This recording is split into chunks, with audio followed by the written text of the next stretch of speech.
ஒரு பக்கம் ஆனந்த் அம்பானியோட கல்யாணத்துக்காக அவங்க அப்பா முகேஷ் அம்பானி செய்யற ஏற்பாடுகள் தான் உலகம் முழுக்க பேசு பொருளா இருக்கு. 51,000 பேருக்கு விருந்து, 2,500 உணவு வகைகள். 2018 நடந்த அவங்க மகளோட கல்யாணத்தை விட இப்போ இளைய மகனோட கல்யாணத்துக்கு பல மடங்கு அதிகமா செலவு செய்யப்பட்டு இருக்கு.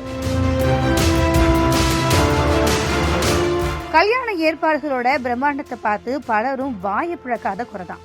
இது ஒரு பக்கம் இருந்தாலும் இன்னொரு பக்கம் ஆனந்த் அம்பானியை பத்தின பல விவரங்கள் இணையத்துல பேசுபொருளாகி இருக்கு. அந்த வகையில 2016 வரைக்கும் பயங்கர குண்டா இருந்த ஆனந்த் அம்பானி அதுக்கப்புறமா கடுமையான உடற்பயிற்சிகள் மூலமா உடல் எடையை குறைச்ச நிலையில இப்ப மறுபடியும் அவர் ஏன் குண்டாயிட்டாரு அப்படின்னு சமூக வலைதளங்கள்ல விவாதங்கள் எழுந்துகிட்டு இருக்கு. 2016 வரைக்கும் கிட்டத்தட்ட 170 கிலோ வரைக்கும் எடை இருந்த ஆனந்த் அம்பானி அதுக்கப்புறமா கடுமையான உடற்பயிற்சியின் மூலமா 70 கிலோ வரைக்கும் குறைச்சாரு.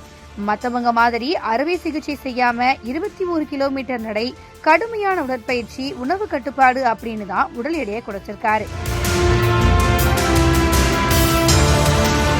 குண்டு குண்டுன்னு அதுக்கு முன்னாடி மீம் போட்டவங்க அவருடைய டிரான்ஸ்பர்மேஷனை பார்த்து மிரண்டி போயிட்டாங்க. குறிப்பா அவரோட குண்டா இருக்கிற போட்டோஸை வச்சு IPL போட்டியின் போ பல மீம்ஸ்கள் பறந்துச்சு. ஆனா நான் வந்துட்டேன்னு சொல்லு, திரும்ப வந்துட்டேன்னு சொல்லு அப்படிங்கிற மாதிரி ஆனந்த் அம்பானி தன்னோட எடையை குறைச்சிருந்தாரு. என்னோட மகன் 100 கிலோ எடையை குறைச்சிருக்காரு அப்படின்னு நீட்டா அம்பானி பல சேனல்களையும் பெருமையா பேட்டி கொடுத்திருந்தாங்க. அதுக்கப்புறம் பல ஆண்டுகள் பொதுவெளியில தென்படாத ஆனந்த் அம்பானி ராதிகா மர்ச்சன்ட் உடனான நிச்சயதார்த்தத்துக்கு அப்புறம் தான் வெளி உலகத்துல தென்பட ஆரம்பிச்சாரு. அப்போ என்ன முன்னாடி அவ்வளவு ஒல்லியா இருந்தவரு இப்ப எப்படி மறுபடியும் குண்டாயிட்டாரு அப்படின்னு பலரும் ஆச்சரியமா பார்த்தாங்க. இப்ப வரைக்கும் அதுக்கான கேள்வி பலரோட சிந்தனையில ஓடிக்கிட்டு தான் இருக்கு. அதுக்கான காரணத்தை விசாரிச்சப்பதான் ஆனந்த் அம்பானிக்கு ஆஸ்துமா பிரச்சனை இருக்கிறதும், அதுக்காக அவரு இன்ஹேலர் மருந்துகள் மட்டும் இல்லாம ஸ்டெராய்டு மருந்துகளையும் எடுத்துக்கிட்டு இருக்காரு அப்படிங்கிற விஷயம் தெரிய வந்திருக்கு. பொதுவா ஸ்டெராய்டு மருந்துகள் மற்றும் இன்ஹேலர்கள்ல சோடியத்தோட அளவு அதிகமா இருக்கும். அப்படி எடுத்துக்கிறப்போ அது அதிக அளவுல பசி உணர்வை தூண்டுறதோடு அதிக கலோரிகளையும் எரிக்க ஆரம்பிக்கும்.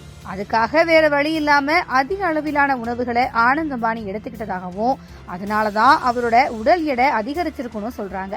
அது மட்டும் இல்லாம உடல் எடை உடனே மீண்டும் அதிகரிச்சப்பையும் உடல் ரீதியா அவரு பல சிக்கல்களை சந்திச்சதாகவும், அதுக்காக தனியா சிகிச்சை எடுத்துக்கிட்டதாகவும் சொல்லப்படுது.